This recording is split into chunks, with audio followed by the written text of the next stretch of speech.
Good afternoon, PHHE 601.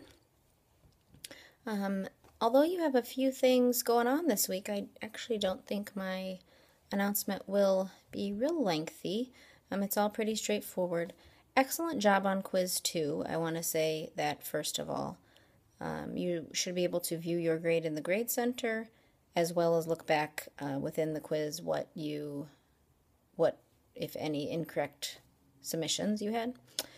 So very nice job on that. I think, as I suspected, once you get familiar with the format after quiz 1 and the types of question and the level of detail, the scores typically go up a bit for subsequent quizzes. FEMA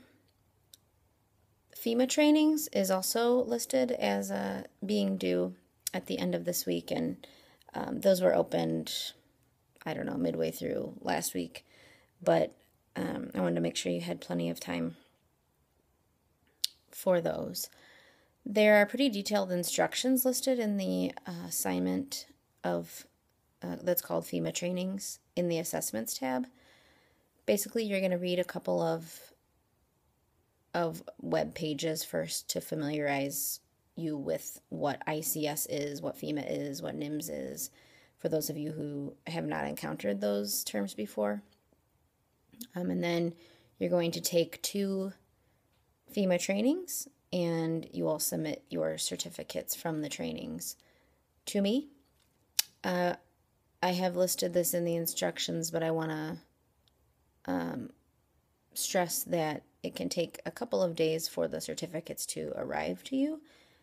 Typically, students will receive them very quickly, but they give you a disclaimer that it could take up to 2 days. I also, as I was going back and checking my links for the assignment, saw that I believe starting on the 16th, which is 2 days from now, they are scheduled to be having some sort of site maintenance that could be disruptive. So if you're running into extensive, issues with the website being down due to site maintenance or something, please let me know.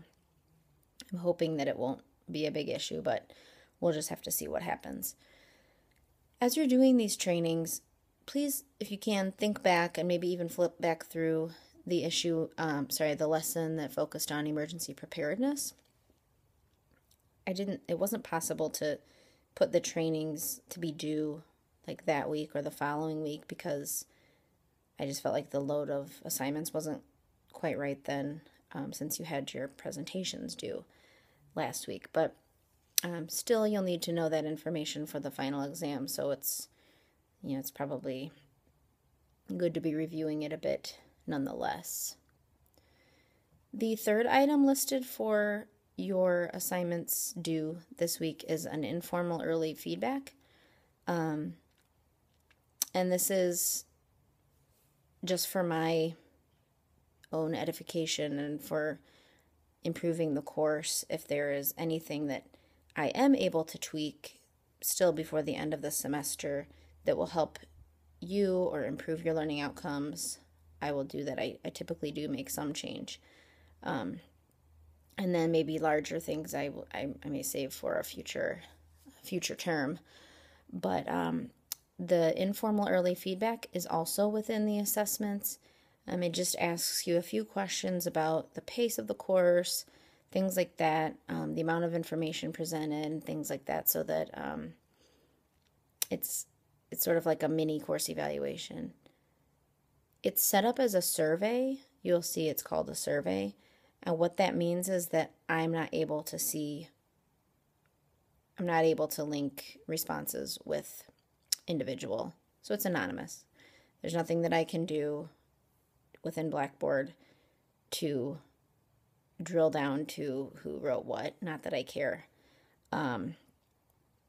So you can feel free to, don't feel strange about submitting constructive criticism if you have any. I also love, of course, hearing what's working so that I don't get rid of anything that's really beneficial to you or, to a student in a future semester. For your presentations, I will be working diligently this week getting you feedback on those. I hope to get it to you by the end of this week, but there are quite a few students in the course, and I cannot promise that. I will do my best. This week, you will need to comment in at least 250 words on 3 of your peers' presentations, and those instructions are listed in that. You probably already saw them when you submitted your presentation, but those are listed. The instructions are listed in the discussion board where you submitted your presentation. Please be kind to your peers, but do give them constructive feedback, because I think it's valuable to have feedback from as many people as you can. And you will have feedback from me, but also take feedback from your peers. And if they're not understanding an argument that you're making, they're very intelligent. So that probably means that you're going to need to clarify that a bit, etc. Whatever the feedback may be, take it seriously.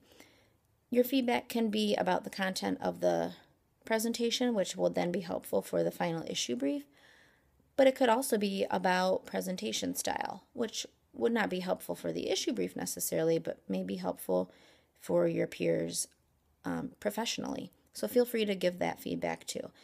I'm not going to hold you to this, but my kind of rule of thumb is I'll give 2 pieces of positive feedback for every 1 piece of constructive criticism. Because oftentimes we're kind of human nature, I think, draws us to critique rather than stating what's positive, even though there may be a lot of positive stuff there. So, these aren't terribly long presentations, so I don't think it's too burdensome, and actually students really seem to enjoy learning about other issues and seeing how other people are structuring their issue briefs, or their, how their issue briefs will be structured, assuming that they will mirror people's presentations. Once you've done that, don't forget to go back and look at what other people said about your presentation. I'm not putting requirements on who comments on whose presentations, but please, if you see that 5 people have commented on one presentation and no one has commented on another one, even if you're not as interested in that one, please listen to it and comment on it. Because everybody, I hope that everyone gets good feedback out of this. At the same time, I do want you to have liberty in terms of what you choose to listen to so that it's also interesting for you. I think that's all I have for right now. Hopefully this all is clear to you, and I wish that I could just give you next week off. It is Thanksgiving, but because of the pace of the 8-week course, I just can't do that. But I do think it will be a doable week next week. You do have 1 quiz, but nothing more than that. Really, the semester is tripping right along, as I'm sure you've noticed. So take care, have a wonderful week, and I will see you again next Monday. Bye-bye.